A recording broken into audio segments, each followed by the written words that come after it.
Bang. Bang, bang, bang, bang. Guns. Tim Pool, he's changed his mind with guns, and I think he's getting a better picture of things as he's getting older and he's exploring more of this stuff. But I tell you what, this is a segment where I really love it whenever he's into this stuff. He shows on how it's the same thing in all of these. So before we get started, my name's Jeremy. I would appreciate it if you would give me a like and a thumbs up, so then that way the algorithm will see my content and give it to more people. And after a while, I really need to have some memberships on my Patreon or Subscribe Star, so then that way I can build up a website, because I'm going to deal with all of this. It's going to be checks and balances with an automated system, and the foundation of it is going to be based off of truth, facts, and evidence. And so I'll get into it more as the site grows and all this kind of stuff. So, anyways, Tim Pool, just man, good episode. He's just showing on how all these news sites have this same stinking freaking paragraph, and they've changed it. I'm tired of being lied to. I'm tired of being manipulated. That's why I'm doing what I'm doing. And if you're tired and you're fed up and you want to know what the truth is, that's what we're going to do. And it's going to help out people like Tim Pool. So it's just going to give you the best, most accurate information that we currently have at the moment. And so then that way, whenever some kind of nonsense is going on and somebody like Tim Pool, for example, who's dealing with news, he's going to be able to easily and accurately point it out. And so then that way the rest of us can go, oh yeah, hey, I want to listen to Tim Pool. Screw these nut jobs over here. Great.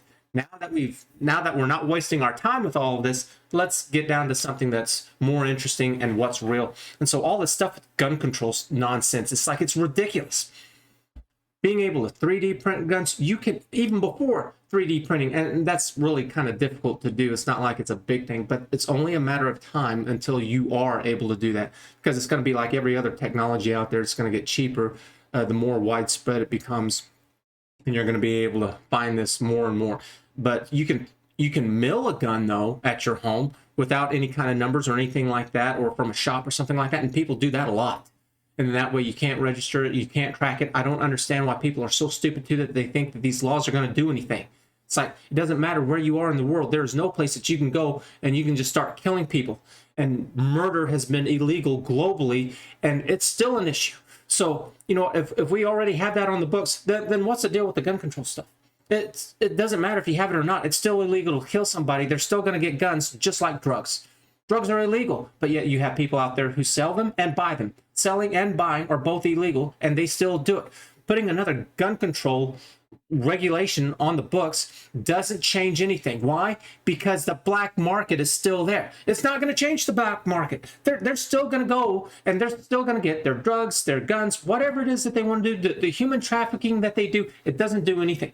The only thing that some laws do is that, yeah, it's going to make some people who have a little bit of a rational mind to be able to think twice, but it doesn't address the root cause. I don't care about the crime so much. I care more about what led up to it. Why did they even bother to do this in the first place? What went wrong? And part of it is this: they are mentally unstable for some reason. Whatever is going on. Plenty of reasons why somebody can be mentally unstable, and some of the things that they've said is that a lot of these people are on some kind of prescription drug where it's to help you psychologically for whatever kind of condition that you have. And there's like a couple of these prescription drugs that quite a few of these mass shooters have been on, or at least that's my understanding as of this moment. And it's like, okay, well, I don't want to hear about gun control laws. I want to hear something that addresses more of the root of the problem. And so that would be something more along the lines of being extremely specific instead of this vague nonsense that politicians do all the time. And I've talked about this before with other things, such as like with abortion. You can talk about that also with minimum wage. And so here we are with gun control. It's like, all right, yeah, you know what? You want to have gun control regulation? Well, then here's a really good one. It's that if you are on this prescription medication, then yes, you should be barred from having a gun, because it seems like there are some out there that kind of make you a little loopy.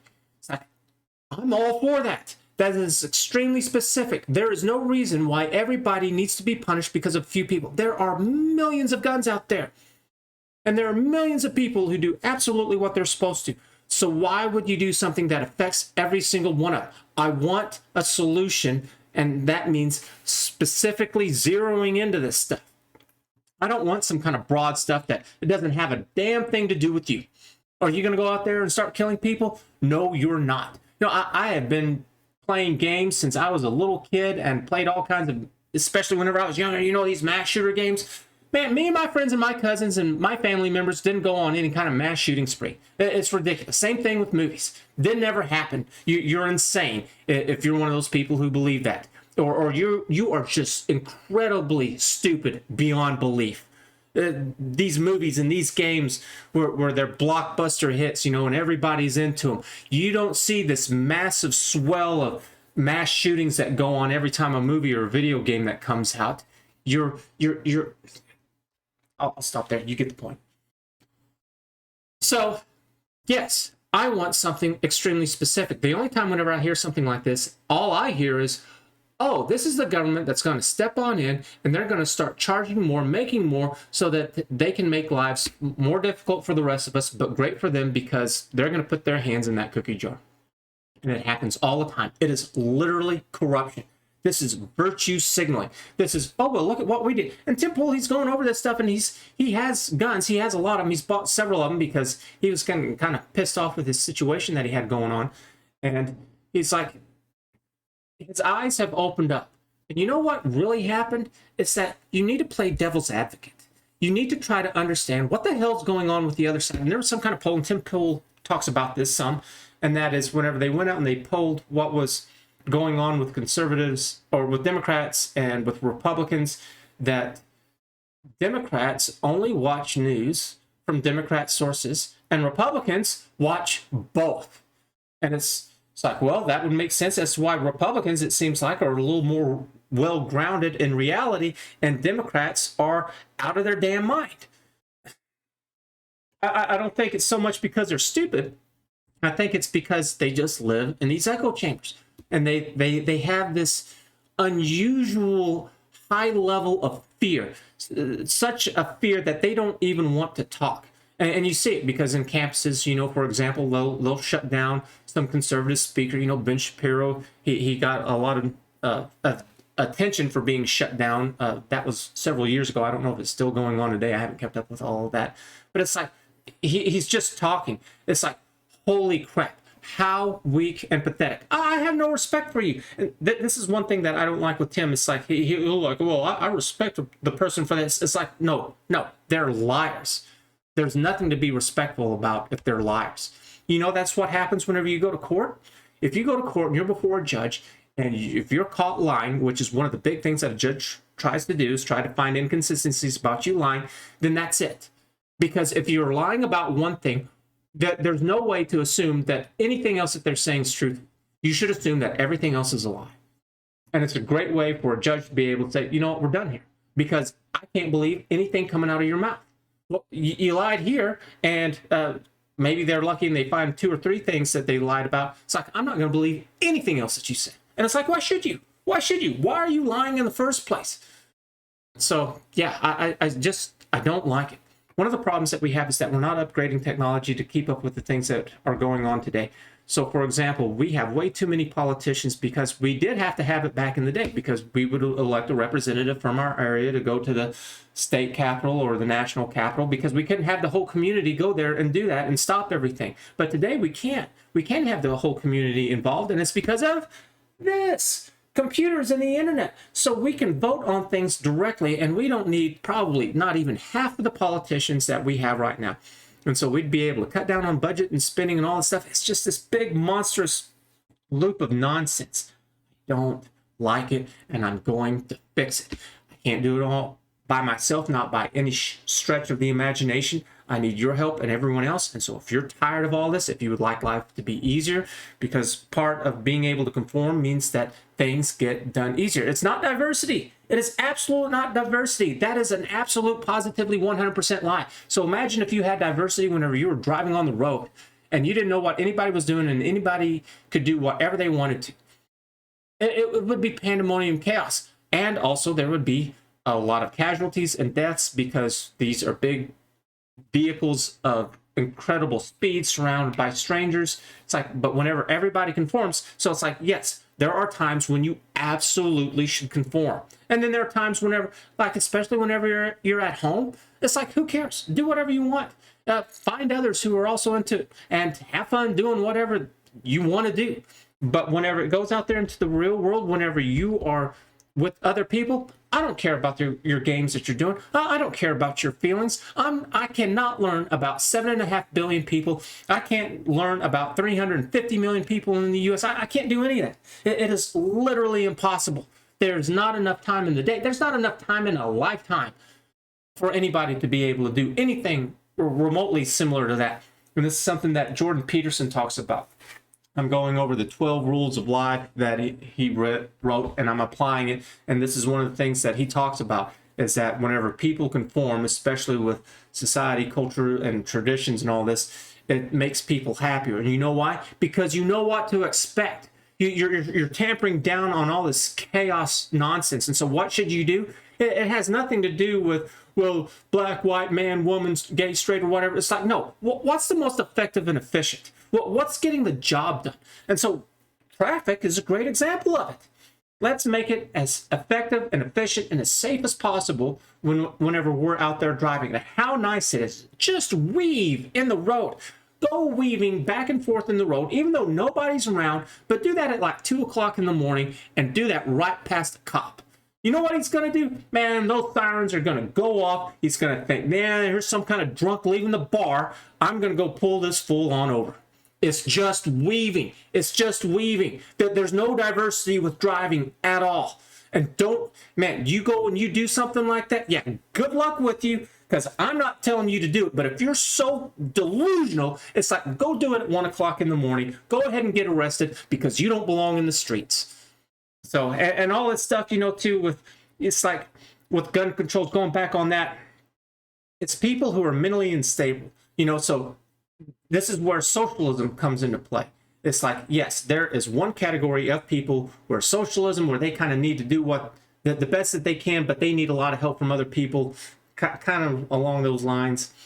And that there's 3 to 4 groups that fall underneath this one category. And it's children, people in senior citizens and cognitive decline, people who are mentally incapable, people who have some kind of mental disability, and people who have just kind of overdone substances and they've kind of fried their brains.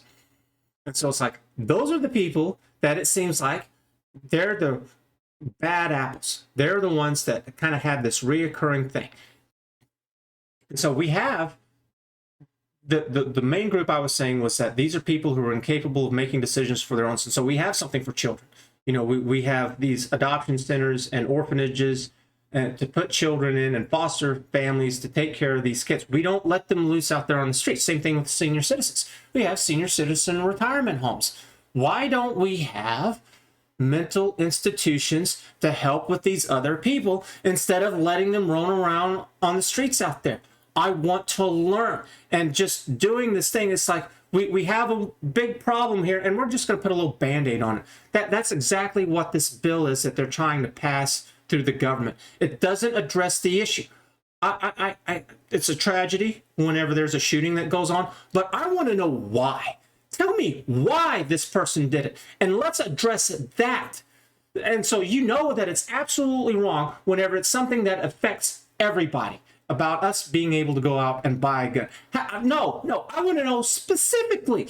Take your virtue signaling and shove it right up your butt. I'm tired of the lies. So if you're tired of the lies and you're tired of the nonsense, then thumbs up, subscribe, become a member.